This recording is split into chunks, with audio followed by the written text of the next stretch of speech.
Sir नाव सांगा आपलं. माझं नाव जयदयाल मनीठिया. कुठून आले? नाशिक काय पाथर्डीगाव. त्रास होता आपल्याकडे आधी? मला ते सायटिका काहीतरी म्हणता ना, सायटिकाचा त्रास होता. सायटिकाचा त्रास होतो 8-9 महिन्यापासून. बरं. 7-8 दवाखाने गेले पण काही फरक पडला नाही. शेवटी डॉक्टरने MRI काढायला लावली, काढली ओके आणि ऑपरेशनची तयारी पण केली, पैसे पण भरले. ओके पण त्यांनी योगाने टायमिंग त्याने खूप लांबचा दिला होता. येस. मग मी त्याच्यावर ऍड पाहिली बरं. आणि तुमच्याशी कॉन्टॅक्ट केलं. काय बोलल्यानंतर ते त्यांच्याशी बोललो आणि वेळ घेतली बरं.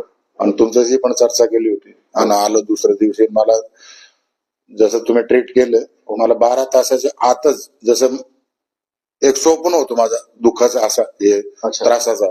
सकाळी उठलो एकदम रिलॅक्स मध्ये, जे काहीतरी सूज आली होती पायाला हे बंद झाली आणि एकदम व्यवस्थित क्लिअर कट झालं. म्हणजे 90% मला 12 तासाच्या आत फरक पडला, म्हणजे संपूर्णपणे फरक पडला. आणि नंतर खूप रिलॅक्स वाटला. मी दुसऱ्यांदा आलो तेव्हा मी तुमच्याशी चर्चा केली, तेव्हा मला बिलकुल त्रास नव्हता. पण मी म्हटलो ट्रीटमेंट पूर्ण घ्यावा, माझा हे देव होता. आणि आज मी संपूर्णपणे ट्रीटमेंट घेतला तिसरा आणि एकदम रिलॅक्स आहे. रिलॅक्स पण होतो, पहिल्यांदाच होतो, पण म्हटलं संपूर्ण ट्रीटमेंट घ्यावा असं तुमच्या सल्ल्यानुसार मी तिसऱ्यांदा ट्रीटमेंट घेताना पुरेपूर घ्यायची, म्हणजे भविष्यात परत त्या गोष्टीत त्रास नाही होणार नाही. हे मागच्या वेळेस चर्चा केली होती तुमच्याशी. आता आपण सायटिकाचा प्रॉब्लेम सॉल्व्ह झाल्यानंतर दुसऱ्या गुडघ्याला ट्रीटमेंट गुडघ्याला होतो थोडासा. नाही म्हटलं आता चला आलं तर आहेच ना, मग हे तरी करून घेऊ म्हटलं. ओके. म्हणजे भविष्यात होणार नाही असं. तुमची किती विजिट डीड आता?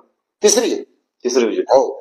तिसरे विजिट म्हणजे जवळपास तुमचं बॉडी पेन पूर्ण निघून गेलेलं आहे. हो पूर्णपणे. म्हणजे मला 12 तासातच फरक पडला होता सायटिकाचा. तर बरोबर. त्याच्याबद्दल 90% फरक पडला होता आणि तुम्हाला फोनवर कळवलं होतं मी. ओके. म्हटलं सर मला असा एकदम संपूर्णपणे फरक पडला. पण आता म्हटलं तुम्ही बोलण्यानुसार म्हटलं त्यांनी ट्रीटमेंट करून टाकू बरोबर. आज त्याच्या हिशोबाने.